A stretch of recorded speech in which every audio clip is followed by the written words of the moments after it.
MRH2 playlist. For 1 week only, it's time to face the music. BCFEFM. First of all, Laura, can you explain what depression is?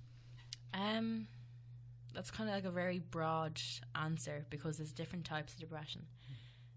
The depression I haven't really figured it out yet because there's so many types. I think mine was kind of a gradual depression that I didn't really realise until it got really bad. And that's when you know you have that and you need help. Yeah. So I think that's the kind of the best description of the depression I have. But depression in general, it's kind of as though something's taken over you, like completely. Every aspect of you is taken over. You don't know yourself, and you feel very scared and trapped and alone, and it's just an awful feeling because you don't know what to do with yourself. You don't know why this has happened to you. And as I said, it was a gradual thing, so I didn't know when it first started either. So, how long have you been suffering from depression? I wanted to say 3 years, but it's looking as though it was a gradual thing since I was around 12. My granddad died when I was 12, and I wasn't really the same after that. So then I kind of spiraled a little bit, and then 5th year, I think it was, I had a very dark period, and I didn't think it was depression. I just thought, leaving cert coming up, that must be it. And I went to counselling and everything independently. No one knew about it. And it was okay. Then I left, went to college straight away after 6th year, didn't take a break or whatever. And then things happened there, either with family relationships, friend relationships, romantic relationships, all kind of went out of control, and that kind of triggered me. So, that would be the best description of when it started. You mentioned there when you were in college and stuff like that, but do you ever remember like a specific pinpoint to when you thought you might actually have depression? Like when did you like realize like, oh, I need to get help? People were telling me like a situation happened where I was very fragile, and it was after a family relationship situation and then a romantic relationship. And that spiraled me out of control. I didn't know who I was. It was a very dark place. And my friends were thinking, like, Laura, this isn't right. This isn't a good feeling for you. You're not like this. And the fact that those people only knew me for a couple of months and were able to tell me that was a huge eye-opener. So after that happened, I was kind of like, okay, maybe they're right. But then when suicide came up, and suicide kind of takes over, because with depression, suicidal thoughts and anxiety kind of link in with depression. So first the anxiety takes over, like, oh my god, what's happening? Why am I like this? And then anxiety attacks happen. Eventually the anxiety attacks start to become painful, and your chest closes up, you feel like you're drowning, you can't breathe, you just can cry. And when it starts to get painful and you genuinely, like, almost felt like a heart attack if I thought, like, that was what I thought a heart attack would feel like. So I just thought mental health or something, like physical health or something must be the issue. But then I was thinking, like, no, this isn't right. The fact that I wanted to kill myself, let's say late November, early November, that's when I kind of knew, okay, I need to get some type of help. This is like a pinpoint here. When you just said there that you had a pinpoint, who was the first person that you went to and said, I need to get help? Was it anybody, like your friends, family? My friend Megan was the first person I said to. I was like, I think I need this help. And the only reason I kind of went to her was because she was the one who was telling me from the start. And I knew that she would be okay with me coming to her, because it was a surprise to many people when I told people, yeah, I have depression. And one thing about depression as well is that you need to start to like create this group that you're able to go to, and a support group. That's probably the best way to describe it. So I sent it to everyone afterwards, sent a message to everyone being like, this is what's going on with me, I need you. If you can't be there, then you need to go. And as awful as that sounds, you have to be selfish in these type of situations. especially because I didn't think I was going to survive 2018. I didn't think I was going to be here. I thought I was literally going to kill myself in November, December. That's how bad it went. Now, we all know there's people out there suffering with depression, and a lot of people don't come out and talk about it. So what gave you the courage to come here, especially for an interview, what gave you the courage to come here today to talk about your experience with depression? I think because people don't talk about it, they don't understand it. Especially the older generation, they don't really have a proper grasp or understanding of mental health. So being able to talk about it, especially because I'm still going through it, I'm not near like getting better. I'm trying my best and I'm getting there, but I'm nowhere near getting to the place where I want to be. So I think people being able to talk about this, especially being in the pits of it, will help people more like understand what's going on and understand the way depression works and how you need to cope with it and how it takes over you. And being detailed about it will also help people.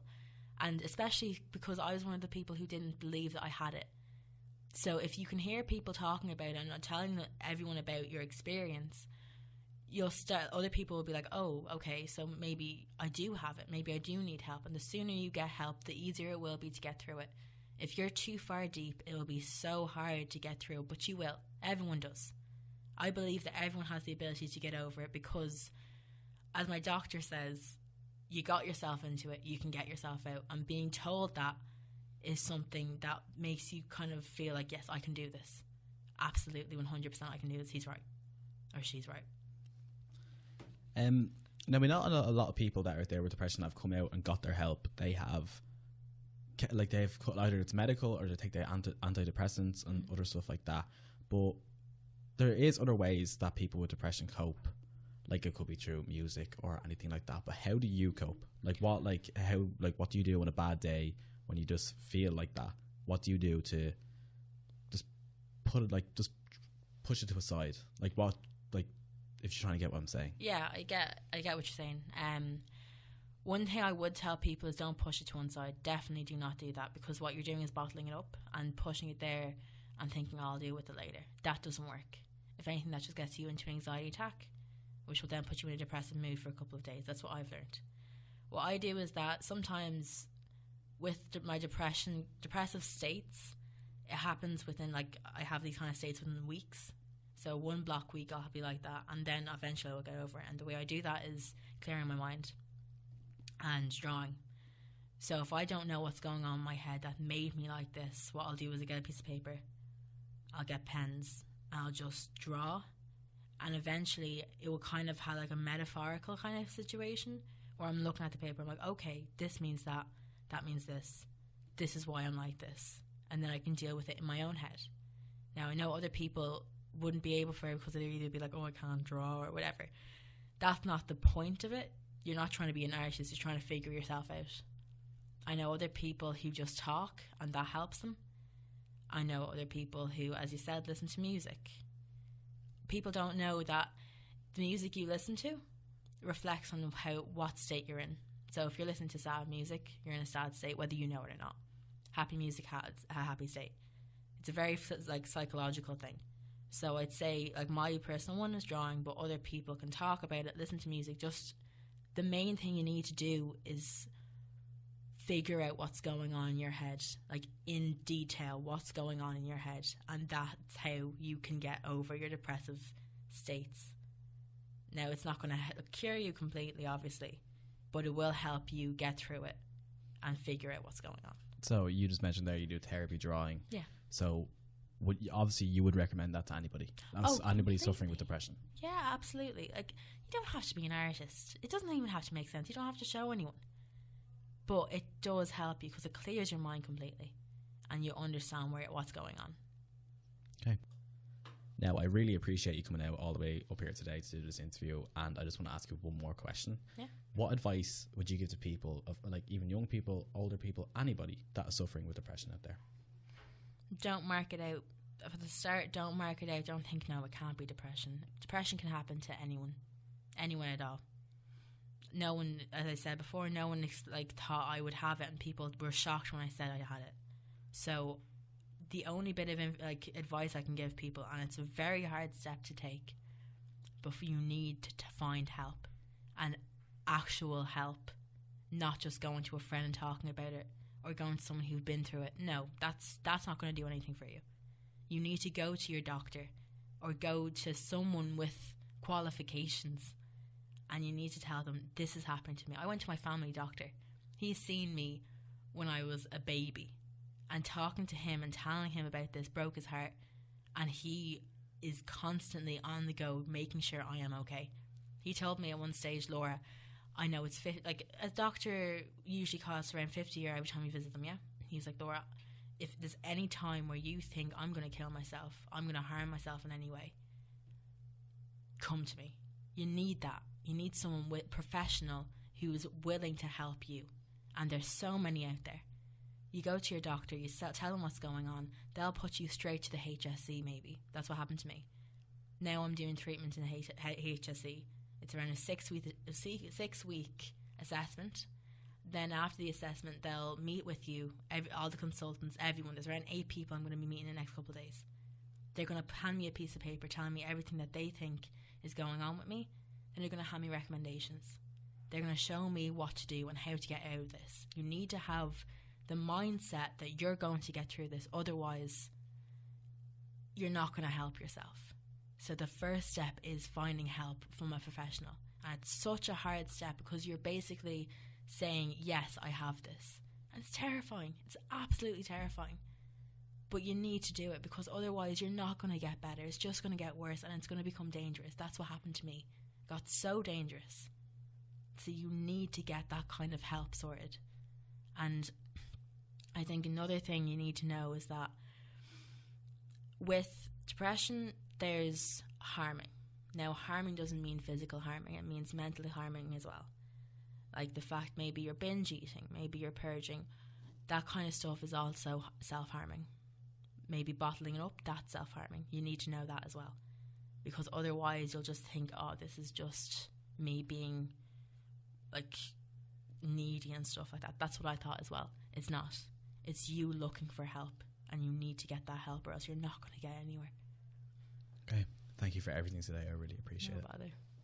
2 players. 1 week only. It's time to face the music. BCFEFM.